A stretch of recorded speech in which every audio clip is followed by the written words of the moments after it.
दावया भक्ती काज नाही लाज दरित ऐसी आशी शरण जावे शक्ती जीवे न वंचित भीष्मपण केला खरा धनुर्धरा रक्षिले तुका मने साक्षाती तो म्या चित्ते दर्यला विठ्ठल विठ्ठल विठ्ठल विठ्ठल विठ्ठल विठ्ठल महायोग पीठे तटे भीमरथ्यं वरं पुंडलिकाय दातु मुनीन्द्रे समागत्य तिष्ठं तमानन्दकन्दं परब्रह्मलिङ्गं भजे पाण्डुरङ्गं पाण्डुरङ्गाकरो प्रथमानमन पाण्डुरङ्गाकरो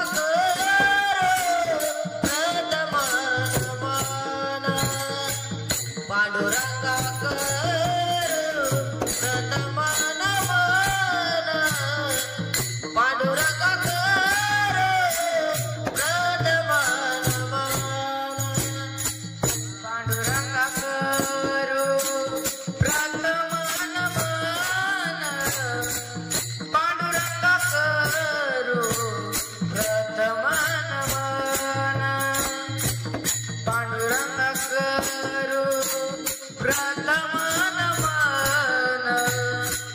पाण्डुरङ्गाकरो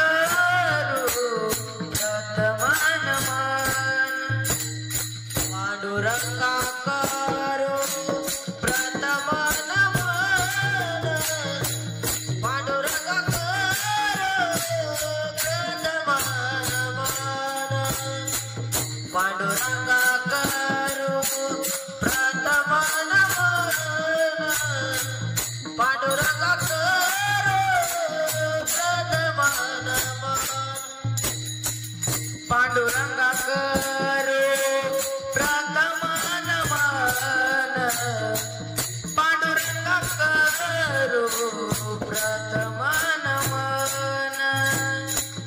पाण्डुरङ्गाकरो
पांडुरंगा करू प्रथमानमन दुसरे चलन संतांची त्यांच्या कृपादाने कथेचा विस्तार बाबाजी सद्गुरु दास तुका तपोज्ञान वैराग्य भक्ती स्वरूपम सदालम कृतम साध संन्यासो योगम मुखे वेश वेदांत साक्षार्थ नित्यम नमो नारायण गिरी परब्रह्म स्वरूपम नमो ज्ञानेश्वरा नमो ज्ञानेश्वरा नमो ज्ञानेश्वरा नमो ज्ञानेश्वरा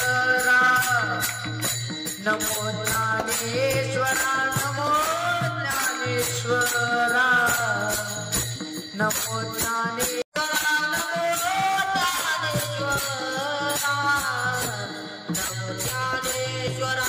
नमो ज्ञानेश्वरा नमो ज्ञानेश्वरा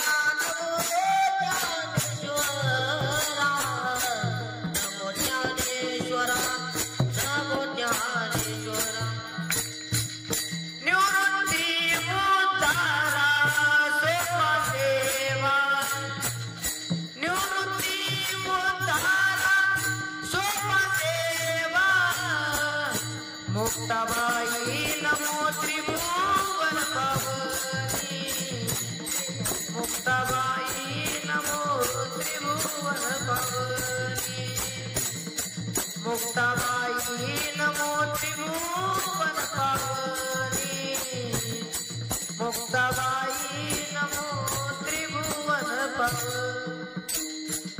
निवृत्ती तारा सोपा देवा निवृत्ती तारा सोपा देवा मुक्ताबाई नमो त्रिभुवन पावरे मुक्ताबाई नमो त्रिभुवन पावरे मुक्ताबाई नमो त्रिभुवन पावरे मुक्ताबाई नमो त्रिभुवन पावरे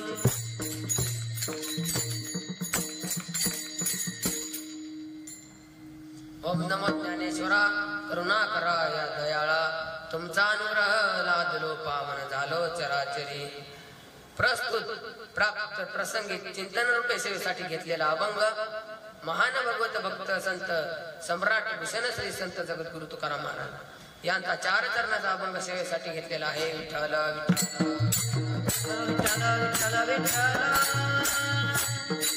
अभंगाला सुरुवात करण्यापूर्वी अल्पसा पर्याय देणे गरजेचा असतो.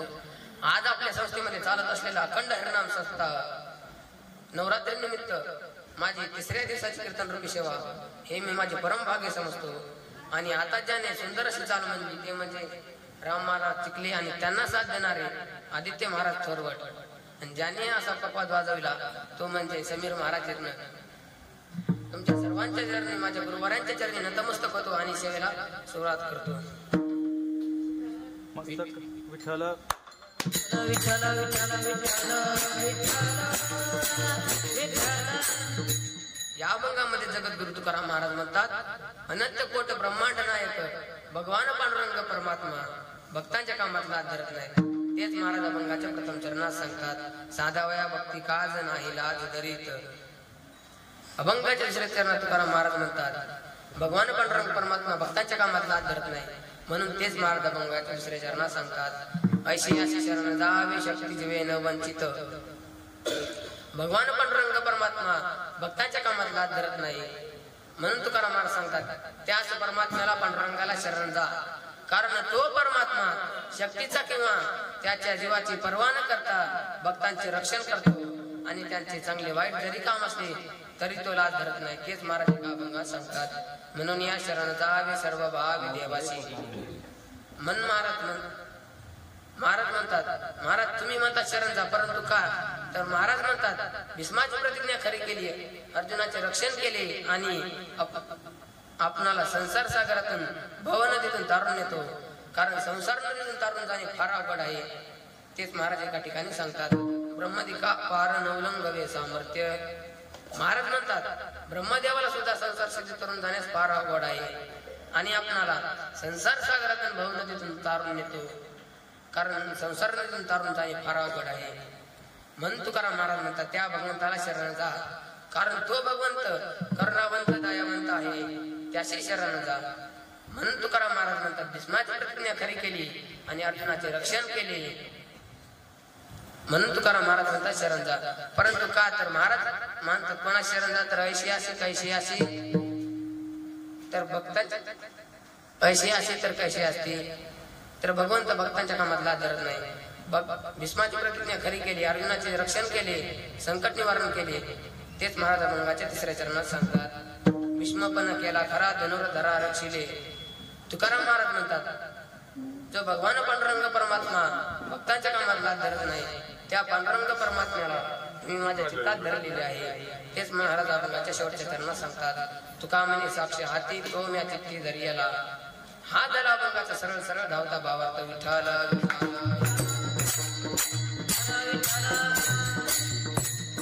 या अभंगामध्ये जगद्गुरु तुकाराम महाराज म्हणतात, भगवान पांडुरंग परमात्मा भक्तांच्या कामात लाज धरत नाही. एखाद्याच्या लग्नात कितीही प्रेम असले तरीही एखादा पुढारी, आमदार, खासदार, मंत्री फार तर फार तूप वाढण्याचे काम करते, परंतु ते थोडे तरी लाजते. परंतु आमचा भगवान पांडुरंग परमात्मा किती मोठा अधिकारी आहे, एवढा अधिकारी आहे की त्याच्या सत्याशिवाय काहीच चालू शकत नाही. त्याच्या सत्याशिवाय समुद्र मर्यादा ओलांडू शकत नाही. त्याने का आज्ञा केली की संपूर्ण त्याच्या सत्याशिवाय वेद सुद्धा हरिवीना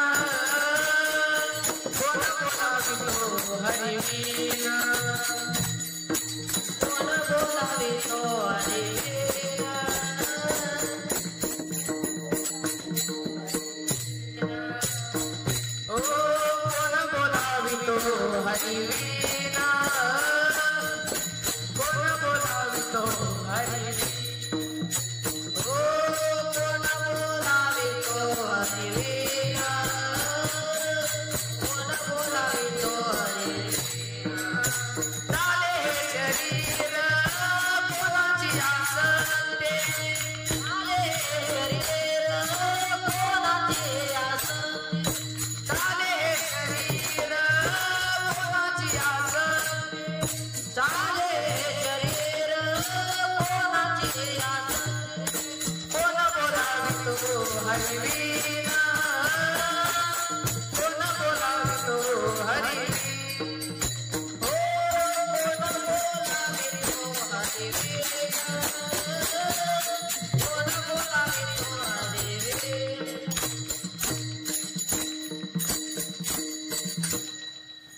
तेच माऊली महाविष्णू ज्ञानेश्वर महाराज ज्ञानेश्वरीच्या नव्या अध्यास सांगतात. म्या बोलविल्या वेदू बोले, म्या चालविल्या सूर्य चाले, म्या हलविल्या प्राण आले जगाते चाळीक.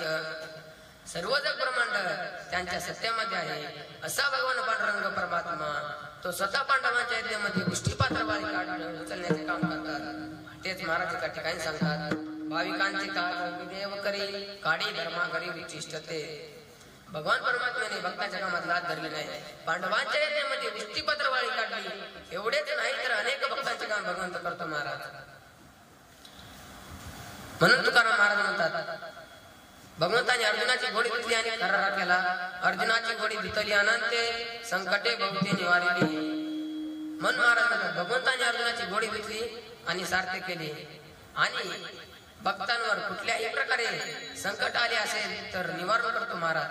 कर्णाने कृष्ण बाण काढला आणि अर्जुनावर सोडला तेव्हा सर्वांना वाईट वाटले महाराज. आता काही खरे नाही, आता प्रलय होय, आपण काय करावे. सर्व चिंतामय झाले महाराज, सर्व चिंतामय झाले, सर्व चिंतामय झाले. विठ्ठल विठ्ठल विठ्ठल विठ्ठल विठ्ठल विठ्ठल सर्व चिंतामय झाले. आणि भगवंताने आपला रथ जाग्यावर खाली दाबला आणि अर्जुनाचा मुकुटा उचलला आणि अर्जुनाचा प्राण वाचविला. संकटकाळी भगवंताने अर्जुनाला आपल्या पाठीमागे ठेवले आणि आपण कळी काळाशी भिडतो. तेच माऊली महाविष्णू ज्ञानेश्वर महाराज ज्ञानेश्वरी मध्ये सांगतात. पायी पाठीशी घाताला आपण पुढा राहिला, ज्ञानेश्वरी आम्हा गाली पाठीकडे आपण कळी काळाशी भिडे. स्वतः भगवान अर्जुनाच्या रथावर सारथीवर समोर बसले आणि अर्जुनाला आपल्या पाठीमागे बसवले आणि आपण कळी काळाशी भिडतो महाराज. तेच महाराज तेच माऊली महाविष्णू ज्ञानेश्वर महाराज सांगतात. अशा प्रकारे भगवंता भक्तांचे संकट निवारण करतो. भक्तांचे कोणतेही काम असो त्या कामाची भगवंत लाच धरत नाही. मी तुम्हाला दृष्टांत सांगतो महाराज. एक वेळेस चोकोबाच्या बायकोचे पोट दुखू लागले तेव्हा त्या म्हणाल्या, हो तुम्ही तुमच्या बहिणीला घेऊन येतात का आपल्या घरी. तेव्हा चोकोबा महाराज म्हणाले, हो ठीक आहे, मी आत्ता जाऊन घेऊन येतो. मग चोकोबा महाराज रस्त्याने जाता जाता एका झाडाखाली भगवंताच्या नामचिंतना दंग झाले महाराज. आणि इकडे बहिणीच्या घरी जायचे विसरून गेले. त्यांना आठवण राहिली नाही. ते इकडे बहिणीच्या घरी जायचे विसरून गेले. तेच महाराज एका ठिकाणी आठवण ना आठवण गेला भाव भाव झाला स्वयमेव पांडुरंग. विठ्ठल विठ्ठल विठ्ठल विठ्ठल भगवंताच्या चिंतनात विसर पडला आणि इकडे त्याच्या मंडळीला त्रास होऊ लागला महाराज. भगवंताला काळजी पडली, अरे माझा भक्त भजनात रमून गेलेला आहे आणि त्याचे बायको संकटात आहे, आता आपण गेलेच पाहिजे. मग भगवान पांडुरंगाने चोकोबाच्या बहिणीचे रूप घेतले महाराज. अंगावरती फाटकी तुटकी साडी घातली, पायातील चपलांना चिरगुटे गुंडाळले आणि कपाळाला मोठा गोल कुंकवाचा टिळा लावला महाराज. आणि म्हणाल्या, रुक्मिणी मी दिसते का ग चोकोबाची बहीण. हो अगदी सुंदर दिसतात चोकोबाची बहीण. तेच महाराज एका ठिकाणी सांगतात. नटतो येण्याची नटावा विठ्ठल विठ्ठल विठ्ठल विठ्ठल विठ्ठल चोकोबाच्या मग भगवान पांडुरंग चोकोबाच्या घरी गेले आणि दारावरती थाप मारली. प्रत्यक्ष परब्रह्म जगाचा जनिता जगद्गुरु म्हणतात, वहिनी मी आले दार उघडा. तेच महाराज एका ठिकाणी सांगतात. चोकोबाची बहीण झाले शारंग धरू, बहिणी उघडा दारा हाक मारी. मग दार उघडले आणि बघते तर वहिनी तुम्ही आलात. हो वहिनी मी आले. दादाने निरोप पाठविला आणि निरोप मिळताच मी लगेच आले. बरेच झाले बाई देवाने धाडिले. ते मला सांगा देवाने धाडिले का देव आले. तर देवच आले. भगवंत असल्या कामात अजिबात लाच धरत नाही. चोकोबाच्या मंडळीचे बाळातपण करताना लाच धरली नाही. चोकोबाच्या बहीण लाच धरली नाही. एवढी मोठी भागी त्या माऊलींची होती महाराज. आणि त्या मुलाचे नाव कर्ममेळा ठेवले. आणि त्या चोकोबाच्या बायकोची घाणरेडे कपडे चोकोबाने चंद्रभागेमध्ये नेऊन धुतले महाराज. असल्या कामात भगवंत अजिबात लाच धरत नाही. तेच महाराज अभंगाच्या प्रथम चरणात सांगतात. साधा वया भक्ती काज साधा वया भक्ती काज साधा वया भक्ती काज साधा वया भक्ती काज साधा वया भक्ती काज साधा वया भक्ती काज साधा वया भक्ती काज साधा वया भक्ती साधाई लाज दरेत नाही लाज दरेत लाज धरित नाही लाज धरित नाही लाज धरित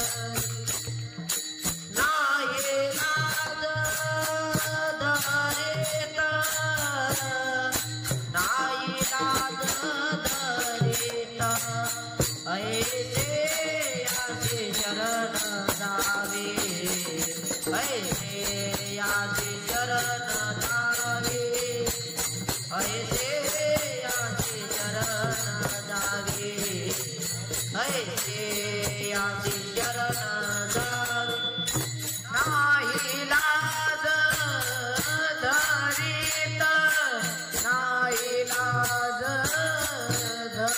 धरित ऐ लाज धरित नाही लाज धरित ऐसी याची शरण जावे ऐसी याची शरण जावे ऐसी याची शरण जावे ऐसी याची शरण जावे साधा वया भक्ती काज नाही लाज धरित ऐशी अशी शरण जावे शक्तीचे वेन वंचित.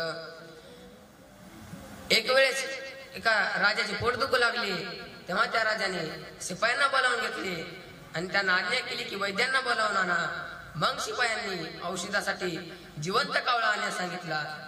मग शिपाई कावळ्या आणण्यासाठी निघाले आणि ते जाता जाता एका झाडाखाली त्याला एका नदी मध्ये एक आंधळा आंघोळ करत असताना वरात करून डाळी वाजत होता.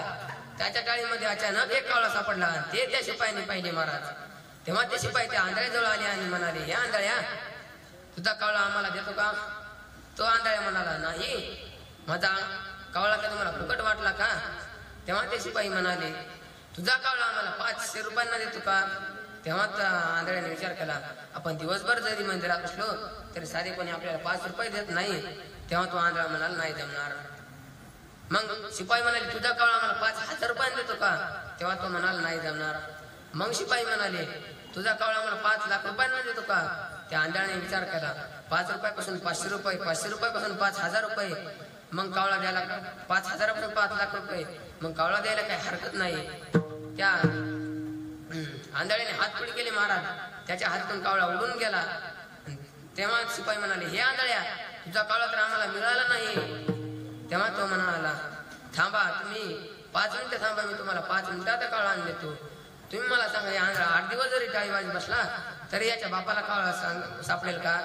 तेच महाराज एका ठिकाणी सांगतात. पावला देह कागटाली न्याय पावला देह कागटाली न्याय कागटाली न्याय ओ पावला देह कागटाली न्याय पावला देह कागटाली न्याय पावला देह कागटाली पावला देह कागटाली न्याय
कुणाच्या देहाचे सार्थक झाले, भगवंताच्या नामाने अनेकांच्या देहाचे सार्थक झाले.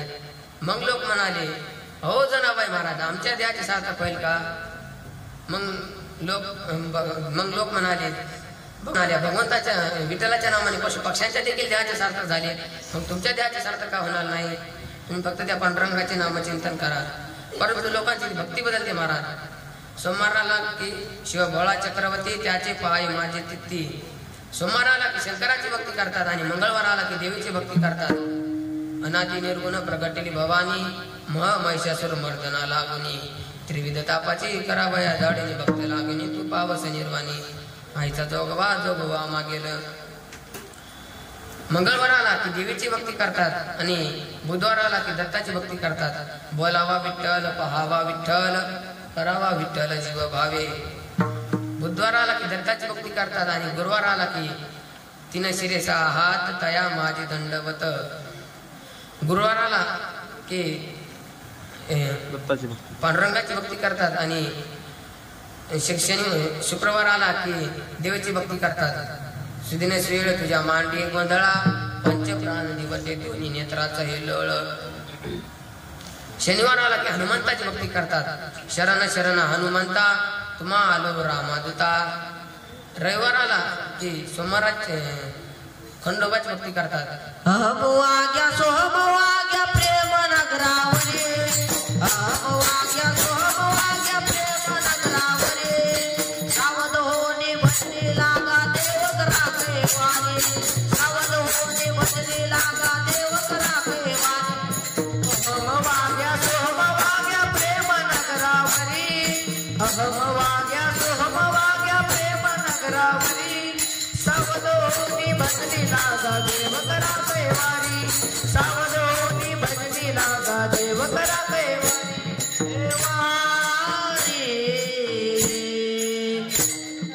मल्हारी जिवारी, मल्हारी जिवारी, देवारी. मल्हारी जिवारी, मल्हारी जिवारी, देवारी. माझ्या मल्हारी जी, माझ्या मल्हारी जिवारी, माझ्या मल्हारी जी, माझ्या मल्हारी जिवारी.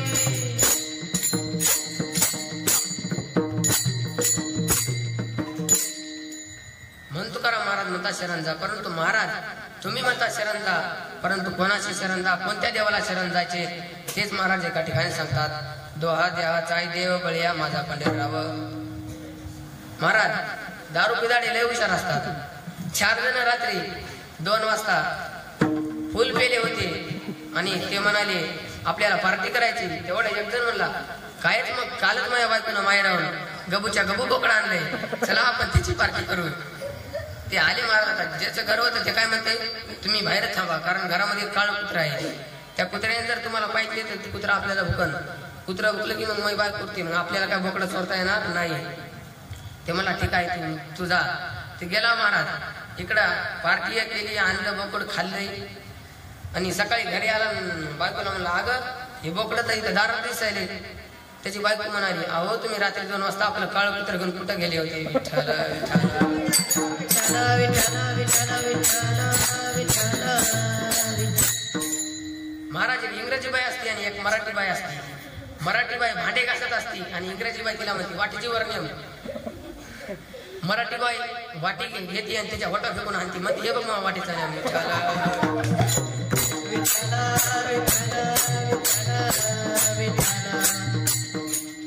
आपण कुठं होतो सर, जो हा देवाचा आहे देव बळिया माझा पंढरराव. सर्व देवाचा देव जो भगवान पांडुरंग परमात्मा आहे त्याशी शरण जा.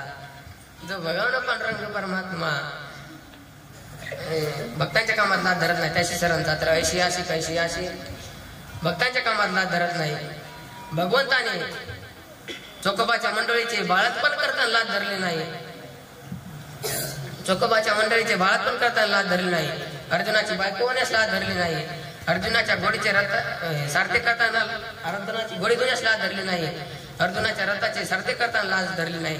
तेच महाराज अभंगाच्या द्वितीय चरणात सांगतो. ऐसी याशी शरण जावे, ऐसी याशी शरण जावे, ऐसे याशी शरण जावे, ऐसे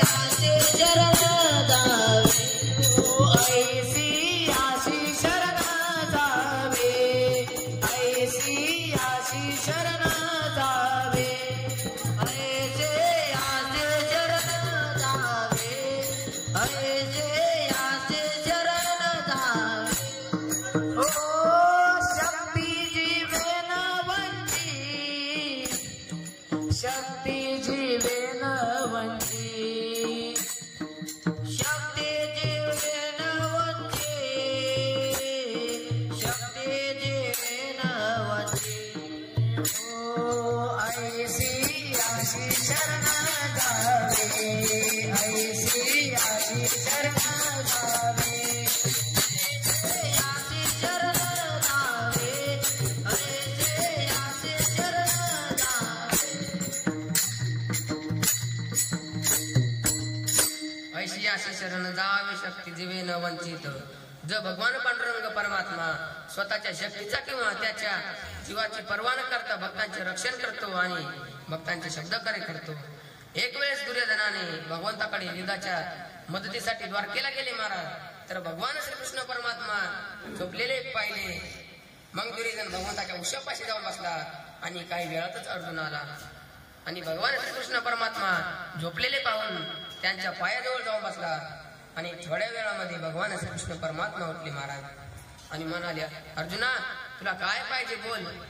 दुर्योधन म्हणाला, देवा मी अर्जुनाच्या आधी आलेलो आहे आणि अर्जुन माझ्या मागून आलेला आहे. भगवंत म्हणाले, तू मागे बसल्यामुळे मला दिसला नाहीस रे. बोल तुला काय पाहिजे. मी पाहिजे का सैन्य पाहिजे. मी आणि सैन्य पाहिजे असेल तर मी हातामध्ये शस्त्र धरणार नाही. मी युद्ध करणार नाही. मी फार तर फार त्याच्या 4 गोष्टी सांगेन. याच्या पलीकडे मी काही करणार नाही. दुर्योधनाने विचार केला, भगवंत जर काय करणार नाही तर मग त्याचा काय उपयोग. मग हा खरं सांगतो की खोटं सांगतो. त्यापेक्षा आपण सैन्यच मागावे. मग देव म्हणाले, ठीक आहे तू सैन्यच घेऊन जा. मग भगवंताने अर्जुनाला विचारले, अर्जुना तुला काय पाहिजे. अर्जुनाने काय मागितले तेच महाराज एका ठिकाणी सांगतात, तो माझा बाबा वेळोवेळी बाबा पांडुरंग विठ्ठल विठ्ठल विठ्ठल विठ्ठल विठ्ठल. अर्जुन म्हणाला, देवा मला तूच पाहिजे. भगवंत म्हणाले, अर्जुना मी काही करणार नाही. मी फक्त सारथे करीन. मी बाकी काही करणार नाही. अर्जुन म्हणाला, ठीक आहे तुम्ही सांगाल तसे मला मान्य आहे. ठरल्याप्रमाणे दुसऱ्या दिवशी युद्धाला सुरुवात झाली महाराज. कौरवांचे सैन्य मरू लागले. पांडवांचा एकही मेल नाही. तेव्हा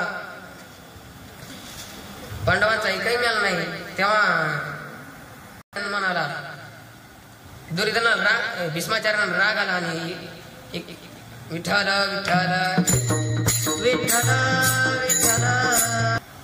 उद्या मी निष्पांडव हे पूर्ती करीन अशी प्रतिज्ञा केली आणि भगवंताला काळजी पडली. आणि ही प्रतिज्ञा साध्या सुध्या माणसाची नाही. ही प्रतिज्ञा भीष्माचार्याची आहे. भगवंत विचार करू लागले, माझ्या पांडवांचे प्राण वाचले पाहिजे. माझे पांडव वाचले पाहिजे. मग भगवान श्रीकृष्ण परमात्मा पांडवांच्या रावटीत गेले आणि द्रौपदीला म्हणाले, द्रौपदी उठ, आता झोपून जमणार नाही. आपल्याला भीष्माचार्याकडे जायचे आहे. कारण ते आता भगवंताच्या नामचिंतनात आहेत. मी सांगतो तसे कर.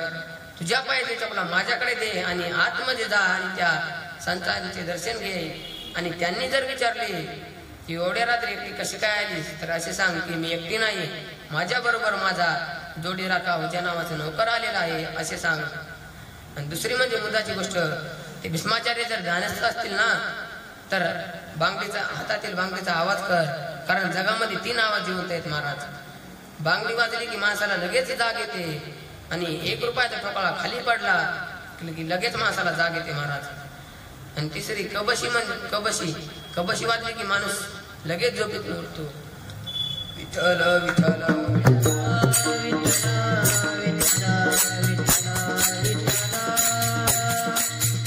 सांगायचं तात्पर्य एवढंच आहे.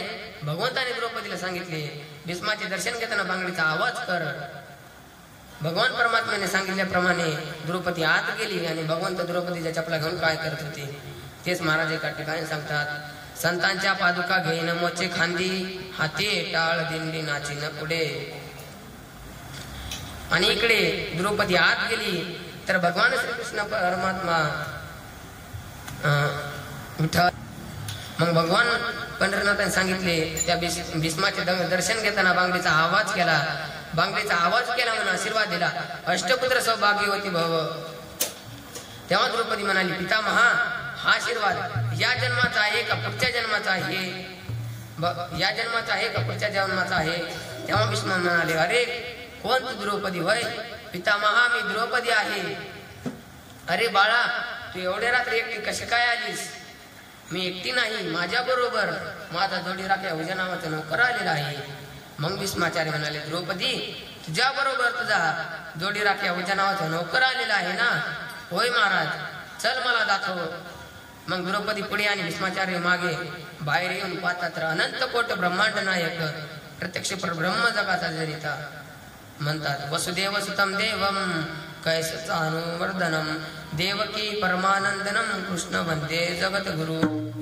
विठ्ठल विठ्ठल विठ्ठल विठ्ठल विठ्ठल विठ्ठल विठ्ठल विठ्ठल विठ्ठल असा असणारा जगाचा जनिता जगद्गुरु तुकाराम महाराज म्हणतात, परमात्मा घेऊन बसले होते आणि भीष्माचार्याने ती गोंगडी अशी जोरात ओढली, भगवंताच्या काकीतून द्रौपदीच्या चपला खाली पडल्या. विठ्ठल भीष्माचार्य म्हणाले, द्रौपदी देवा, तू जर द्रौपदीच्या चपला वागवितोस, तू जर पांडवांचे रक्षण करतोस, तर माझ्यासारखे हजारो जरी भीष्माचार्य आले ना, तरी पांडवांचा एक केसही वाकडा होणार नाही. प्रमाणे दुसऱ्या दिवशी युद्धाला सुरुवात झाली. महाराज, कौरवांचे सैन्य मोर लागले, पांडवांचा एकही मेल नाही, पांडवांची मेल नाही. मग भीष्माने आपला रथ अर्जुनाकडे वळवला आणि अर्जुनाला मारण्यासाठी तीक्ष्ण बाण काढला. महाराज, सर्वांना वाईट वाटले. आता मात्र आपले काही खरे नाही. भीष्माने बाण धनुष्याला लावला आणि सोडणार, त्या भगवंताने अर्जुनाच्या रथाखाली उडी मारली आणि हातामध्ये सुदर्शन चक्र घेतले. आणि देव भीष्माचार्य म्हणाले, देवा तू तर प्रतिज्ञा केली होती की मी हातामध्ये शस्त्र धरणार नाही. देवा, तुमची प्रतिज्ञा मोडली. तुम्ही म्हणाले होते की मी हातामध्ये शस्त्र धरणार नाही. तेच महाराज अभंगाच्या तिसऱ्या चरणात सांगतात.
भीष्मपण केला खरा धनुर्धरा रक्षिले. महाराज, एक म्हातारा मार्गीच्या पारावर बसला होता आणि एक म्हातारा दर्शनाला आला आणि तो म्हणाला, होय बाबा, दारू पिल्याने काय खोकला जातो का? तेव्हा ते म्हणाले, अरे दारू पिल्याने मग घर दार गेलं, अकर बायकुली अकर बाळही गेली, म्हणता अशा मार्गीच्या पारावर बसावं लागले आणि तुझा खोकला का नाही जाणार? म्हणला, विठ्ठल विठ्ठल विठ्ठल विठ्ठल विठ्ठल विठ्ठल. तुकाराम महाराज म्हणतात, हे सर्व भगवंत भक्तांच्या कामात जात धरत नाही, त्याला माझी साक्षी आहे.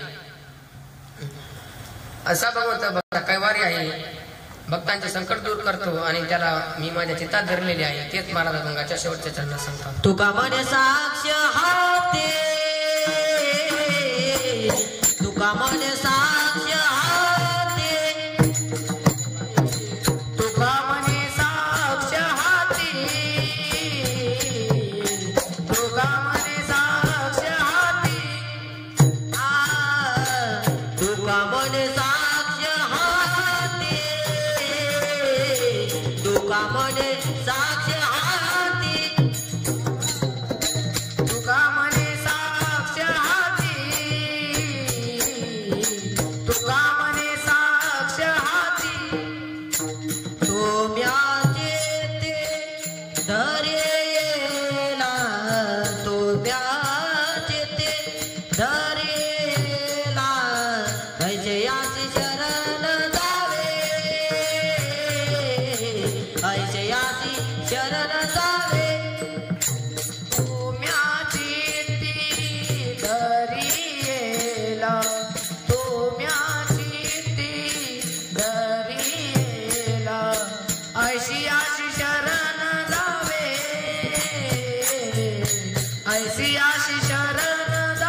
वडिलांचे बरेच प्रकार आहेत.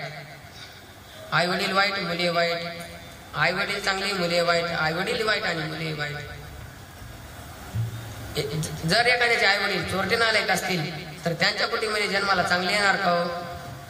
मी तुम्हाला एक दृष्टांत सांगतो. उन्हाळ्याचे दिवस होते, आंब्याला मोहर आले होते. एक मुलगा आंब्याच्या झाडावर चढून आंबे चोरत होता. तेव्हा ते त्या शेतकऱ्याने पाहिजे, तो शेतकरी त्याच्या जवळ आला आणि म्हणाला, त्याला अशी धमकी दिली, चल तुझ्या बापाकडे नेतो. तो म्हणाला, बाबा जास्त कटकट करू नका, मी ज्या फांदीवर आहे ना त्याच्यावरच्या फांदीवर माझे वडील बसलेले आहेत. विठ्ठल विठ्ठल.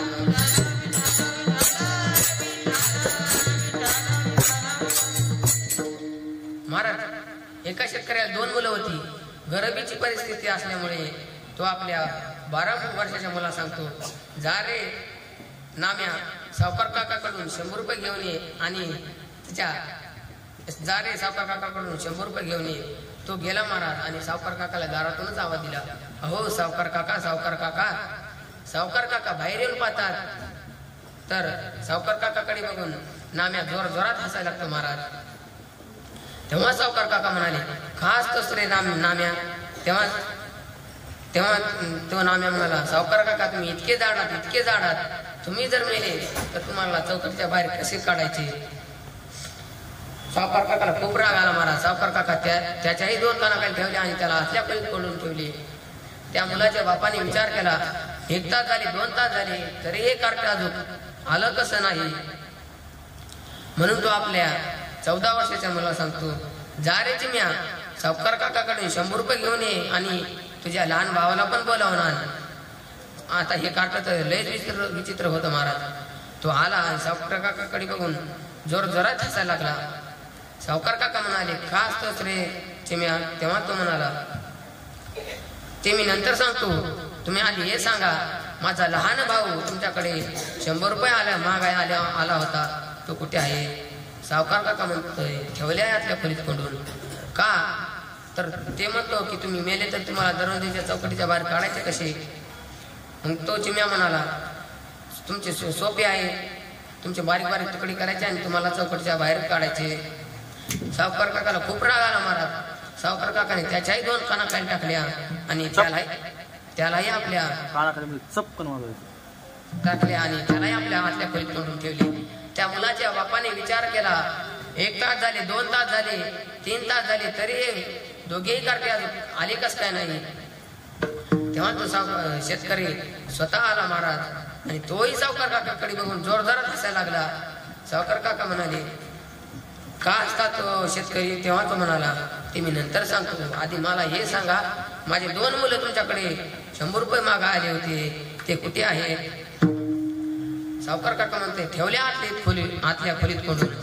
का? तर तुमचा पहिला मुलगा म्हणतो, तुम्ही जर मेले तर तुम्हाला चौकटीच्या बाहेर काढायचे कसे? आणि दुसरा मुलगा म्हणतो, तुमचे बारीक बारीक तुकडे करायचे आणि तुम्हाला चौकटीच्या बाहेर काढायचे. तो शेतकरी म्हणाला, माझ्या 2ही मुलांच्या नादी लागू नका, ते वेडे आहेत, ते मूर्ख आहेत, ते नालायक आहेत. तुमच्या घरावर रॉकेट टाकायचे आणि तुमच्या घरासकट तुम्हाला हे स्वाहा.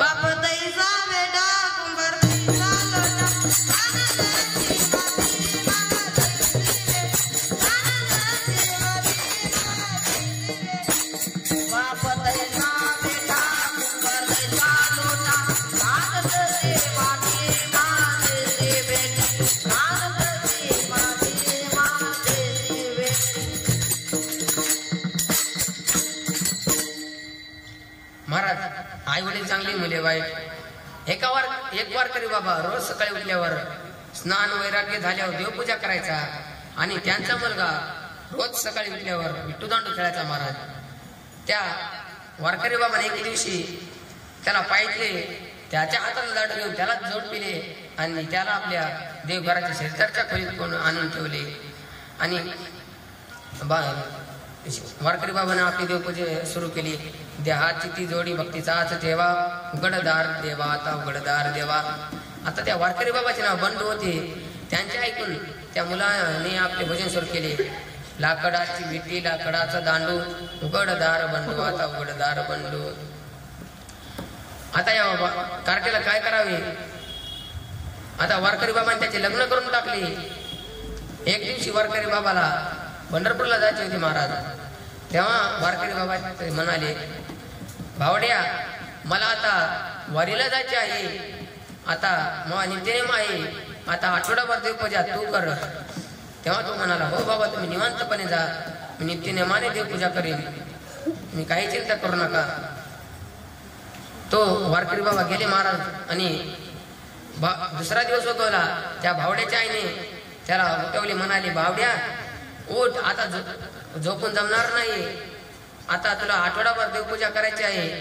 बाबा पंढरपूरच्या वारीला गेलेले आहेत. तो उठला महाराज कसा मसा आणि देवघराच्या खोलीत गेला, बादली घेतली आणि आपल्या गावकऱ्याच्या इरीत गेला आणि गावच्या इरीत बादली सगळं उडी मारली. जे जे हलके देव होते ते वरीत रंगले महाराज, जे जे दड देव होते ते बादलीतच राहिले. तो तशीच बादली घेऊन घरी आला आणि देवघराच्या घरात देव ठेवले आणि आपल्या खोलीत जाऊन बसला. त्या मुलाच्या आयाने म्हणाली, भावड्या तो देव तर देवाची पूजा केली, पण देवांना गंधही नाही लावला, आरतीही नाही लावली, काहीच केले नाही. तो म्हणाला, आई आपल्या गावच्या वेळी देवांनी सुतक पाळलेला आहे, म्हणून आता आठवडाभर देवपूजा बंद. विठ्ठल विठ्ठल विठ्ठल विठ्ठल विठ्ठल विठ्ठल विठ्ठल विठ्ठल विठ्ठल विठ्ठल विठ्ठल.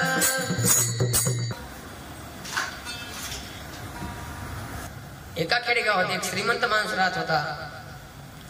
एका खेडेगावात एक श्रीमंत माणूस राहत होता आणि माझ्यासारख्या महाराजांनी सांगितले, तू देव सत्यनारायणची पूजा कर, तुला पुत्र प्राप्त होईल. मग त्याने सत्यनारायणची पूजा करायची ठरवली. ब्राह्मण भावाला बोलावून घेतले. ब्राह्मण भावाने सर्व साहित्य आणून घेतले, पण पूजेमध्ये एक नारळ कमी पडला. तेव्हा ब्राह्मण भाव म्हणाले, तात्या पूजेत एक नारळ कमी पडला. तेव्हा तात्या म्हणाला, उगीच इतक्या खर्चात पडलो, नाहीला जाणे बाजूच्या दुकानात जातो महाराज तात्या आणि म्हणतो, कितीला हो नारळ? तो म्हणतो 10 रुपयाला. तात्या म्हणतो, काय फुकट नाही का, काय कमी नाही का? तो म्हणाला, फुकट पाहिजे असेल तर तुम्हाला परभणीला जावे लागेल, कमी पाहिजे असेल तर तुम्हाला परभणीला जावे लागेल. मग तात्या एसटी पकडून परभणीला आला. परभणीला आल्यानंतर एका दुकानात जातो आणि म्हणतो, कितीला हो नारळ? तेव्हा तो म्हणतो 8 रुपयाला. तात्या म्हणतो, काही कमी नाही का? तेव्हा ती म्हणाली, कमी पाहिजे असेल तर तुम्हाला टाकळीला जावे लागेल. मग तात्या एसटी पकडून टाकळीला आला. टाकळीला आल्यानंतर एका किराणा दुकानात गेला आणि म्हणाला, कितीला हो नारळ? तेव्हा तो म्हणाला 7 रुपयाला. तात्या म्हणला, काही कमी नाही का? तेव्हा ती म्हणाली, कमी पाहिजे असेल तर तुम्हाला झरीला जावे लागेल. मग सावकार काका मग तात्या एसटी पकडून झरला आला आणि झरला आल्यानंतर एका दुकानात गेला आणि म्हणाला, कितीला होणार? तेव्हा तो म्हणाला 4 रुपयाला. तात्या म्हणाला, काही कमी नाही का? तो दुकान तुम्हाला कमी पाहिजे असेल तर तुम्हाला धर्मापूरला जावे लागेल. मग सावकार काका मग तात्या एसटी पकडून धर्मापूरला आला. धर्मापूरला आल्यानंतर एका दुकानात जातो आणि म्हणतो, कितीला होणार? तेव्हा तो म्हणाला 2 रुपयाला. तात्या म्हणाला, काय कमी नाही का? तेव्हा तो दुकानदार म्हणला, तुम्हाला कमी नाही, तुम्हाला फुकटच मिळेल, पण तुम्हाला कोकणात जावे लागेल. तात्या म्हणाला, मी कोकणात जाईन, पण तुला 2 रुपये देणार नाही. मग तात्या एसटी पकडून कोकणात आला महाराज. कोकणात आल्यानंतर एका उंच नारळाचे झाड होते महाराज.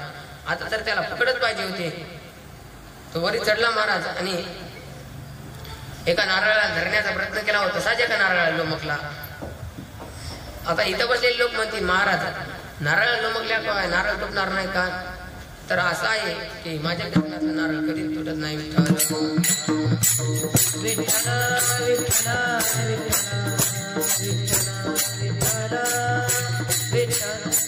त्याचं सदैव चांगलं होतं, म्हणून तिकडे कुंटवाला माणूस येत होता महाराज. तेव्हा त्या तात्याने उंटवाल्या माणसाकडं लक्ष दिले आणि तो म्हणाला, हो उंटवाले काका इकडे या, मला हळूच खाली उंटावर उभा आणि मला हळूच खाली उतरवा. तो उंटावाला उंटावर उभा राहिला आणि त्याच्या काय हातात पाय येत नव्हते तात्याचे, तेव्हा तो उंटवाला म्हणाला, तात्या तुमचे पाय माझ्या हातात येत नाही.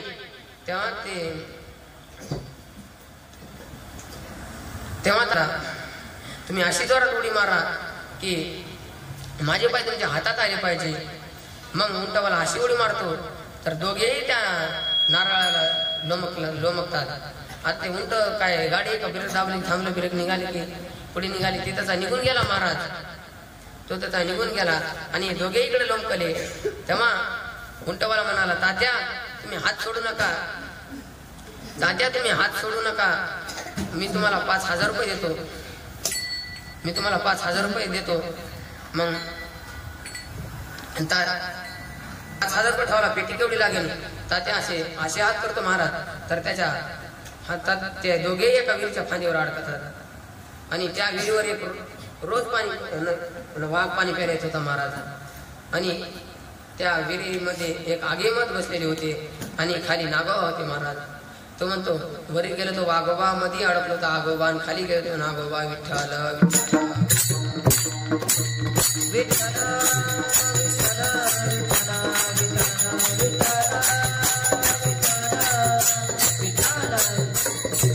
महाराज लग्न झाल्यानंतर एक मुलगी माझ्याकडे आली आणि म्हणाली, महाराज मला लग्न करायचं आहे. तेव्हा मी म्हणालो, तुला किती रुपये कमवणार? ती म्हणाली 1 कोटी रुपये.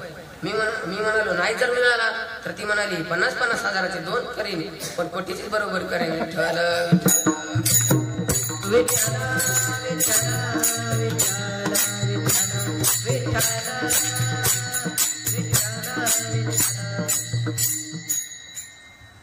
आता 3 चरणाचा भावार्थ झालेला आहे.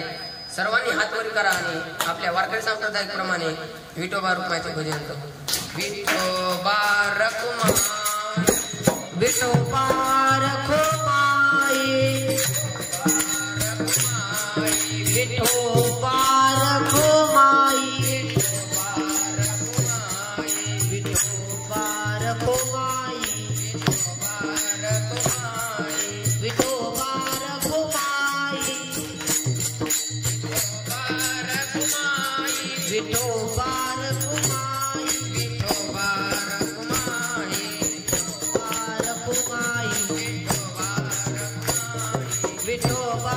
रखुमाई, विठोबा रखुमाई, विठोबा रखुमाई, विठोबा रखुमाई, विठोबा रखुमाई, विठोबा रखुमाई, विठोबा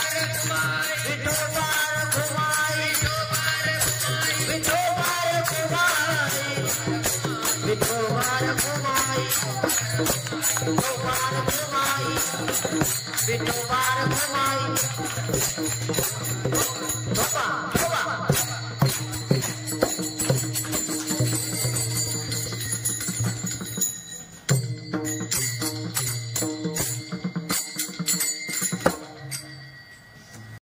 बाप स्वाभिमानी बाण, बाप कन खर खना, त्याच्या काळ झाला सुद्धा लाजाळूच्या समेंदा. त्याची पहाडाची छाती, त्याचे हृदय गुलाब, त्याचे हृदय गुलाब. त्याच्या घामाच्या थेंबांना हिऱ्या मोत्याचा रुबाब, हिऱ्या मोत्याचा रुबाब. बाप तलवार डाल, बाप पेटती मशाल, बाप जगतो म्हणून घर झोपते कुशाल. बाप घराचा तो पाया, आई कळस त्यावर. जेव्हा खचतो न पाय तेव्हा कोसळते घर. ओला डाली करतो हा बाप फक्त घराण्यासाठी. शिव्या शाप या जगाचे बाप घेतो सारी माती, बाप घेतो सारी माती. बाप म्हणजे रे कसा, जसा पाण्यातला मासा, कोणा दिसणार कसा. जाता एवढंच सांगेल, आईवडिलांची सेवा करा, गोमातेची सेवा करा आणि गळ्यामध्ये कंठ तुळशीची माळ घाला महाराज. आता जाता एवढंच सांगेल, महाराज मुलांना संस्कार लावा. कारण गावाकडे बाप जे म्हणेल तेच मुलगा म्हणतो. आता एक माणूस रोज दारू पिऊन याचा आणि हे दिसेल ते दिसेल त्याला हे हराम करा हे हराम करा म्हणायचा, आणि लहानपणापासून त्याच्या मुलाला तेच वळण लागली, हे हराम करा हे हराम करा. तो मुलगा आपल्या बाजारात जातो आणि येताना एक लहान एसटी घेऊन येतो आणि तो खेळत बसतो. ज्या हरामखोरांना बसून घ्यायचे त्या हरामखोरांनी बसून घ्या, ज्या हरामखोरांना उतरून घ्यायचे त्या हरामखोरांनी उतरून घ्या. त्या मुलाच्या बापाने एक वेळेस पाहिजे, 2 वेळेस पाहिजे, तरी ते कार्टाला काय फरकच पडला नाही महाराज. तरी ते तेच करायला लागला. पण तुला आधी तर कळायला पाहिजे ना, तू जर म्हणलं असतं तर ते तू पोरगा म्हणलंच नसतं ना पहिल्यांदा. विठ्ठल विठ्ठल